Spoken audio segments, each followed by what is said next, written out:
University మంచి భవిష్యత్తు కోసం తెలుగు విద్యార్థులు ఇష్టపడే యూనివర్సిటీ. కాల్ 9059052378 9059052379.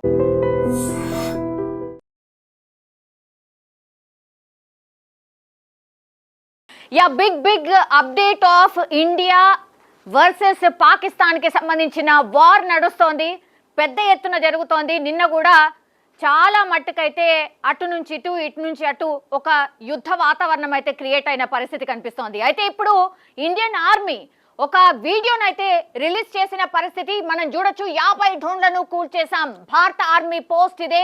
ఆపరేషన్ సింధూర్ లో భాగంగా ఈ విజువల్ అదే చెప్తోంది మనకు. భారత్ పాకిస్తాన్ సరిహద్దుల వెంబడి ఉన్నటువంటి పాక్ ఆర్మీ కాల్పులు చేస్తూనే ఉంది. పౌరుల వాహనాలే లక్ష్యంగా దాడులు చేస్తున్న ఈ 50 డ్రోన్లను భారత్ కూల్చేసింది. ఉదంపూర్, సాంబా, జమ్మూ, అఖ్నూర్, నగ్రోటా, పఠాన్కోట్ ప్రాంతాల్లో వీటిని పడగొట్టినట్టుగా పూర్తిగా ఇదే ఆ విజువల్ అన్నమాట. సో భారత్ పాకిస్తాన్ సరిహద్దుల్లో పరిస్థితులు తీవ్ర ఉద్రిక్తంగా మారిపోయిన పరిస్థితి కనిపిస్తోంది. పాక్ ఆక్రమిత కాశ్మీర్లోని ఉగ్ర స్థావరాలపై ప్రస్తుతం భారత్ విరుచుకు పడుతోంది. భారత్ కు జవాబివ్వాలనే ఉత్సాహంలో పాక్ కూడా దాడులు చేస్తోంది అనుకోవచ్చు. జమ్మూ కాశ్మీర్, రాజస్థాన్, పంజాబ్, హర్యానా సరిహద్దు ప్రాంతాలు పూర్తిగా దాడులకు ఉపక్రమించింది పాకిస్తాన్. సో భారత ఆర్మీ వాటిని సమర్థంగా ఎట్లా తిప్పి కొడుతోందో ఈ వీడియో ద్వారా మనకైతే కనిపిస్తోంది. దీనిపై భారత ఆర్మీ తన సోషల్ మీడియాలో పోస్ట్ కూడా పెట్టింది. పాక్ ప్రయోగించినటువంటి 50 డ్రోన్లను భారత్ ఎట్లా కూల్చేసిందో స్పష్టంగా మనం చూడొచ్చు.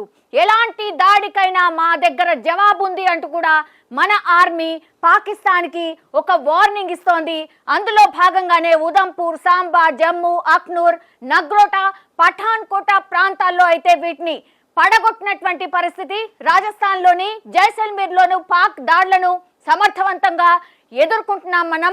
L-70 గన్స్, ZU-23 MM లాంటి అధునాత ఆయుధాలతో పాక్ డ్రోన్లను భారత్ ప్రస్తుతం ధ్వంసం చేసినటువంటి పరిస్థితి. సో ప్రజల భద్రత కావచ్చు, దేశ సార్వభౌమత్వం కాపాడేందుకు అయితే భారత్ ఆర్మీ ఎప్పుడు కట్టుబడి ఉంటుంది అని కూడా ఒక మెసేజ్ అయితే ఇచ్చే ప్రయత్నం చేస్తోంది. పాక్ దుర్మార్గపు కుట్రలకు స్పందించేందుకు మేము ఆల్వేస్ సిద్ధంగా ఉన్నామంటూ ఆపరేషన్ సింధూర్లో భాగంగా ఇప్పుడు ఇండియన్ ఆర్మీ రిలీజ్ చేసినటువంటి ఈ వీడియోనే ఎగ్జాంపుల్.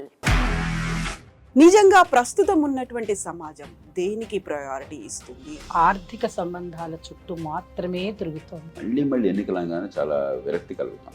మంచి అనిపిస్తుంది కదా, లేడీస్ కూడా ఛాలెంజింగ్ జాబ్స్ చేసినప్పుడు చాలా బాగుంటది. ట్రాఫిక్ అసిస్టెంట్స్ గా నియమించిన ట్రాన్స్జెండర్స్ అందరితో సాల్యూట్ చేయించుకుంటున్నారు. ఫుడ్ డెలివరీ ఇవ్వటానికి వెళ్ళినటువంటి డెలివరీ బాయ్ అనిల్ పై కళ్ళ ముందు